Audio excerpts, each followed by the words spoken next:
రంగారెడ్డి జిల్లాలో భారీ అగ్ని ప్రమాదం జరిగింది. స్క్రాప్ గోదాంలో ఒక్కసారిగా మంటలు చెలరేగాయి. గోదాంకు పక్కనే గ్యాస్ ఏజెన్సీ ఉండడంతో స్థానికులు తీవ్ర భయాందోళనకు గురవుతున్నారు. వివరాల్లోకి వెళితే రంగారెడ్డి జిల్లా శంషాబాద్ మండలం రాళ్లగూడ కేజీఎస్ స్క్రాప్ గోదాంలో ఒక్కసారిగా మంటలు చెలరేగాయి. మంటలు పక్కనే ఉన్న హాస్టల్ భవనానికి, ప్రియాంక గ్యాస్ సర్వీస్ భవనానికి వ్యాప్తి చెందుతుండటంతో చుట్టుపక్కల జనం తీవ్ర భయాందోళనకు గురవుతున్నారు. వెంటనే అగ్నిమాపక సిబ్బందికి సమాచారం ఇచ్చారు. విషయం తెలుసుకున్న ఫైర్ సిబ్బంది ఘటనా స్థలానికి చేరుకుని మంటలను అదుపు చేస్తున్నారు. గ్యాస్ ఏజెన్సీలో దాదాపు 50 నుండి 100 వరకు సిలిండర్లు ఉన్నాయి.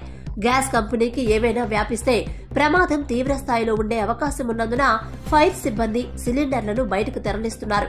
మంటలను అదుపు చేసేందుకు ఫైర్ పోలీసులు తీవ్రంగా శ్రమిస్తున్నారు. 2 ప్లాస్టిక్ స్క్రాప్ గోదాంలు కావడంతో మంటలు అదుపులోకి రావడానికి ఇబ్బందికరంగా మారింది. ఘటనలో ఎలాంటి ప్రాణనష్టం వాటిల్లలేదని సమాచారం. ఫైర్ యాక్సిడెంట్ పై కేసు నమోదు చేసుకుని విచారణ చేపడతామని పోలీసులు తెలిపారు.